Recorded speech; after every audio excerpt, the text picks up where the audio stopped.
Solo levelling season 2 के episode number 7 को। पिछले एपिसोड्स की लिंक आपको डिस्क्रिप्शन में मिल जाएगी। तो चलिए जानते हैं इसकी आगे की कहानी को बिना किसी देरी के। तो एपिसोड की शुरुआत हंटर एसोसिएशन के बाहर होती है, जहां ढेर सारे न्यूज रिपोर्टर्स आए थे। असल में आज ली मिनसुंग नाम के आदमी की रैंक चेक होनी थी और उसी ने इन सब लोगों को यहाँ बुलाया था क्योंकि वो एक फेमस एक्टर है। तभी बेक और चोई भी यहाँ पर आते हैं और सोचते हैं कि आज यहाँ इतनी भीड़ क्यों है। रिपोर्टर्स इनसे पूछने लगते हैं कि क्या आप यहाँ मिनसुंग को अपनी गिल्ड में भर्ती करने आए हैं, लेकिन इन्हें तो पता भी नहीं था कि मिनसुंग है कौन। ये तो यहाँ जिनवू के लिए आए हैं। चोई कहता है कि मिनसुंग ने तो पहले ही फील्ड गिल्ड को साइन कर लिया है, मैं तो यहाँ किसी और के लिए आया हूँ। जो सुन सभी रिपोर्टर्स निराश हो जाते हैं। बेक को भी पता चल गया था कि कैसे जिनवू ने उसके हंटर्स को बचाया है, जिस पर चोई कहता है कि कम से कम हमारा कोई हंटर मरा तो नहीं, जैसे रेड गेट में तुम्हारा कीहून मरा था। खैर, ये दोनों जिनवू को अपनी गिल्ड में भर्ती करना चाहते हैं और आपस में बहस करने लगते हैं। तभी यहाँ पर लिम ग्यू नाम का आदमी आता है, जो कि असल में फील्ड गिल्ड का मास्टर है, और इनसे पूछता है कि तुम लोग भी मिनसुंग को भर्ती करने आए हो क्या। जिस पर दोनों गुस्से में कहते हैं कि अरे मिनसुंग या पिनसुंग हो, हम उसके लिए नहीं आए। तभी जिनवू भी यहाँ आ जाता है क्योंकि आज ऑफिशियली उसे एस रैंक मिलने वाली है। मिनसुंग अब प्रेस वालों से कहता है कि मेरे अंदर हंटर की पावर अवेकन हुई है और अब मैं अंदर जाके अपनी रैंक चेक करवाऊंगा और फील्ड गिल्ड के लिए काम करूंगा। प्रेस वाले पूछते हैं कि आप एक्टिंग करना छोड़ देंगे क्या और फुल टाइम हंटर बन जाएंगे। अब मिनसुंग मन में सोचता है कि बिल्कुल भी नहीं। असल में उसने अपनी रैंक पहले ही चेक करवा ली थी, जो कि ए रैंक है। वो सिर्फ 2 साल के लिए फील्ड गिल्ड में रहेगा और फिर वापस एक्टिंग करियर में लौट आएगा। असल में मिनसुंग पर काफी इल्जाम लगे हुए हैं, तो 2 साल में लोग उन्हें भूल जाएंगे और मिनसुंग की इमेज क्लीन हो जाएगी। तभी जिनवू अंदर जाने लगता है, लेकिन मिनसुंग का मैनेजर उसे रोक लेता है कि अभी सर का इंटरव्यू चल रहा है, बाद में आना। तभी एसोसिएशन के चेयरमैन गोगन ही बाहर आते हैं और कहते हैं कि जिनवू मेरा मेहमान है और उसने मिनसुंग को मना भी किया था कि इस टाइम प्रेस कॉन्फ्रेंस मत करना। खैर, वो जिनवू को लेकर अंदर चले जाते हैं। मिनसुंग सोचता है कि उस लड़के ने मेरा इंटरव्यू खराब कर दिया। अब वो भी अंदर जाने लगता है तो जिनचुल गेट पर ही उसे रोक लेता है कि अभी किसी और की रैंक चेक की जा रही है, तो तुम बाहर ही इंतजार करो। मिनसुंग उससे कहता है कि तुम जानते हो ना कि मैं कौन हूँ, अभी खड़े खड़े तुम्हें नौकरी से निकलवा सकता हूँ। जिनचुल बोलता है कि मैं नहीं जानता तुम कौन हो, लेकिन ज्यादा परेशान करोगे तो अच्छा नहीं होगा। इधर जिनवू देखता है कि चोई और बेक भी अंदर उसके लिए खड़े हैं। आखिर 2 साल के बाद देश को एक एस रैंक हंटर मिला है। खैर, अब जिनवू से पूछा जाता है कि वो किस तरह की पावर्स यूज कर सकता है। अब जिनवू तुरंत ही एक शैडो सोल्जर को समन करता है। गन ही बोलते हैं कि मैंने तुम्हारी रिपोर्ट पढ़ी है, तुम इससे भी ज्यादा कर सकते हो ना। जिनवू मन में सोचता है कि लोगों ने उसकी पावर देख ली है, तो अब छुपाने से कुछ नहीं होगा। जिनवू अब ढेर सारे शैडो सोल्जर्स को समन करता है और कहता है कि मैं ऐसे 100 और सोल्जर्स बुला सकता हूँ। बेक और चोई महसूस कर लेते हैं कि जिनवू की मैजिक पावर तो बहुत ज्यादा है और वो बेक से भी ज्यादा स्ट्रॉन्ग है। उन्हें कमरे के बाहर ही जिनवू का ऑरा महसूस हो रहा था। री एवोल्यूशन प्रोसेस कंप्लीट होने के बाद जिनवू को उसका एस रैंक वाला हंटर लाइसेंस मिल जाता है। जिनवू सोचता है कि अब वो जल्दी से डीमन कैसल वाले मिशन को पूरा कर लेगा। चेयरमैन जिनवू को एस रैंक मिलने पर बधाई देते हैं और जिनवू यहाँ से जाने लगता है। बाहर उसे चोई और बेक भी मिलते हैं, जो कि उससे बात करना चाह रहे थे, लेकिन जिनवू फिर से इन्हें इग्नोर करके आगे निकल जाता है और कहता है कि पहले मुझे कोई और जरूरी काम निपटाना है।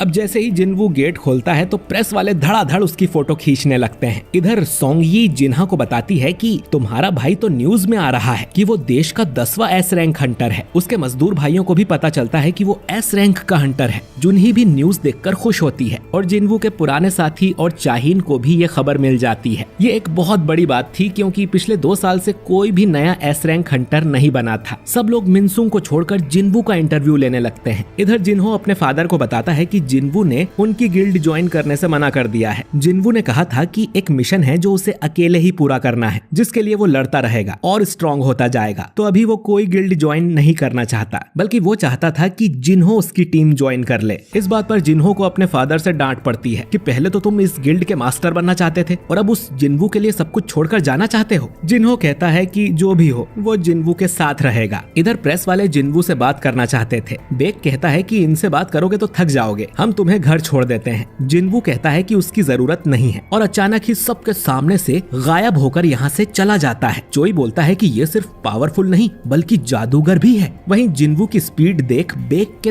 तोते उड़ गए थे। जिन्वू को अब अच्छा गियर खरीदना था तो वो हंटर्स ऑक्शन में जाता है। उसे एक ऐसा आर्टिफैक्ट चाहिए था जो कि फायर वाले अटैक से उसकी रक्षा करे। इस काम के लिए मैनेजर उसे एक क्लॉक दिखाता है जो कपड़ों के ऊपर पहनते हैं, लेकिन उसकी कीमत देख जिन्वू की हालत खराब हो जाती है और वो कहता है कि थोड़ा कम करो भैया, रोज आपके यहाँ से कपड़े लेता हूँ। मैनेजर कहता है कि हमारे स्टोर का प्राइस फिक्स है, लेकिन अगर आप यहाँ का ग्लास तोड़ सको तो हम आपको ये प्रोडक्ट फ्री में दे देंगे, क्योंकि ये ग्लास मैजिक से बनाए गए थे इन कीमती आर्टिफैक्ट्स की प्रोटेक्शन के लिए। जिन्वू अब ग्लास तोड़ने को तैयार हो जाता है तो मैनेजर कहता है कि अरे सर, मैं तो मजाक कर रहा था, ग्लास को छुआ भी तो सिक्योरिटी अलार्म बज जाएगा। जिन्वू कहता है कि उसे चाकू टाइप कोई हथियार चाहिए, तो एक दूसरा मैनेजर उसे अपने साथ ले जाता है। ये आदमी देखता है कि जिन्वू ने तो कांच को छुआ भी नहीं था और फिर भी उसमें क्रैक आ गया था। इधर जिन्वू को एक चाकू पसंद आता है, लेकिन वो बहुत महंगा था। अब जिन्वू अपना डैगर मैनेजर को दिखाता है और कहता है कि इसकी कीमत क्या होगी। मैनेजर कहता है कि इसकी कीमत कम से कम 100 मिलियन होगी। जो सुन जिन्वू हैरान हो जाता है, क्योंकि ये डैगर उसने सिस्टम से खरीदा था, वो भी बहुत सस्ते में। यानी सिस्टम से मिले आइटम असली दुनिया में बहुत कीमती होते हैं। वो सोच रहा था कि इन आइटम्स को बेचकर आर्टिफैक्ट्स खरीद लूंगा, लेकिन अब उसका मन बदल जाता है। इधर बेक सोच रहा था कि जिन्वू दिन पर दिन इतना स्ट्रॉन्ग कैसे होता जा रहा है। उसकी सेकंड अवेकनिंग तो काफी टाइम पहले हुई थी, तो उसकी पावर्स बढ़ती कैसे जा रही हैं? कहीं ऐसा तो नहीं कि उसकी सेकंड अवेकनिंग हुई ही ना हो और वो किसी दूसरे तरीके से लेवल अप कर रहा है। इधर जिना देखती है कि आखिरकार मीडिया वाले उनके घर के सामने से चले गए थे। जिन्वू उसे बताता है कि वो फिर से एक हफ्ते के लिए बाहर जा रहा है। तभी इनके घर की घंटी बजती है। ये जिन्हो था जो कि अपनी बोरिया बिस्तर लेकर जिन्वू के पास आ गया था। जिन्वू अब जिना से कहता है कि मैं इसके साथ एक हफ्ते के लिए काम से जा रहा हूँ। उस रात को जिन्हो जिन्वू के कमरे में ही सोता है। जिन्वू को जिना की चिंता हो रही थी कि जब वो बाहर जाए तो कोई उस पे हमला ना कर दे, तो उसकी रक्षा के लिए जिन्वू फैंग यानी टस्क के 4 गार्ड्स को समन करता है और देखता है कि ये तो 3 ही थे। फिर उसे याद आता है कि चौथे को तो उसने छत से चिपका दिया था, तो उसकी शैडो एक्सट्रैक्ट करना तो वो भूल ही गया। खैर,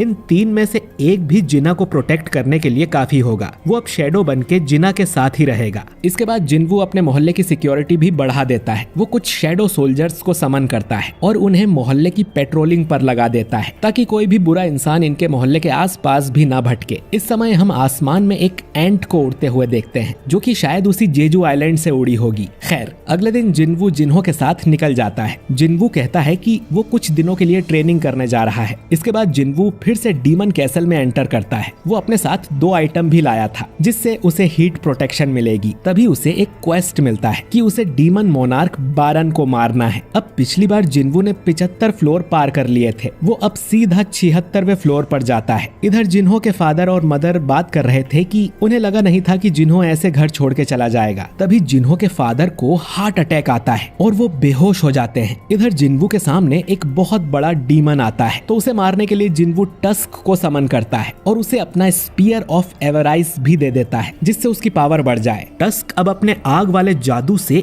एक झटके में ही उस डीमन को राख बना देता है, जो देख जिन्वू भी हैरान था। इधर जिन्हो के फादर म्योनघान को हॉस्पिटल में होश आ गया था। उन्हें एटर्नल स्लम्बर नाम की बीमारी हुई थी। इस बीमारी वाला इंसान एक बार सोता है तो फिर कभी नहीं जागता। डॉक्टर पूछता है कि आपके आसपास कोई हंटर रहता है क्या, क्योंकि कुछ लोगों का शरीर मैजिक पावर को सहन नहीं कर पाता और इन्हें ये बीमारी लग जाती है। म्योनघान बताता है कि मेरा बेटा हंटर है। डॉक्टर कहता है कि अभी पक्का नहीं है कि उसे ये बीमारी कैसे लगी होगी। म्योनघान मन में सोचता है कि मैजिक पावर से भरी इस दुनिया में मेरा शरीर ही मैजिक पावर सहन नहीं कर पाया, यानी इस दुनिया ने उसे रिजेक्ट कर दिया है। दूसरी तरफ हम 2 हंटर्स को देखते हैं जो कि समुद्र किनारे घूम रहे थे और अचानक ही इनके सामने वो एंट आ जाता है जो कि जेजू आइलैंड से उड़ा था। इधर जिन्वू ने अपने सोल्जर्स को 6 टीम में बांट दिया था और सभी को अलग अलग काम पे लगा दिया था। उसने उन सभी को 2 ऑर्डर्स दिए थे। हर टीम अलग अलग तरह से काम करेगी और जो भी दुश्मन सामने आएगा उसे मार देगी और जैसे ही अगले फ्लोर का परमिट मिलेगा तो मुझे आके बताएगी। इस तरह से जिन्वू जल्दी जल्दी आगे बढ़ पाएगा। पिछले 2 दिन में वो 80वें फ्लोर पर आ गया है। तभी वो देखता है कि उसका माना लेवल कम हो रहा था, यानी कोई था जो उसके सोल्जर्स को मारता जा रहा था। ये हाई ऑर्क वाली टीम थी जो कि डीमन से पिट रही थी। इस डीमन ने पहले टीम ए पर अटैक किया, फिर टीम बी पर और अब ये टैंक वाली टीम पर अटैक कर उसे भी खत्म कर देता है। जिन्वू गायब होकर ये सब देख रहा था और ये डीमन नाइट जिन्वू पर भी अटैक कर देते हैं, लेकिन जिन्वू आराम से इन्हें मार देता है और आखिरी बचा नाइट तो जिन्वू को देखकर ही डरने लगता है और ये एपिसोड यहीं पर एंड हो जाता है। तो दोस्तों, जिन्वू फिर से डीमन किंग को मारने निकल गया है, लेकिन मांगा से कुछ चीजें कट की गई हैं। जैसे कि जिन्वू जिन्हो से कहता है कि मैं अपनी खुद की एक गिल्ड खोलूंगा खोलूंगा और तुम उसके वाइस प्रेसिडेंट बन जाना। ये बात सुन के जिन्हो अपना घर छोड़ के आया था ताकि वो जिन्वू की गिल्ड ज्वाइन कर सके, लेकिन एनीमे में ऐसा कोई जिक्र नहीं है। खैर, आपको ये एपिसोड कैसा लगा कमेंट करके जरूर बताइए।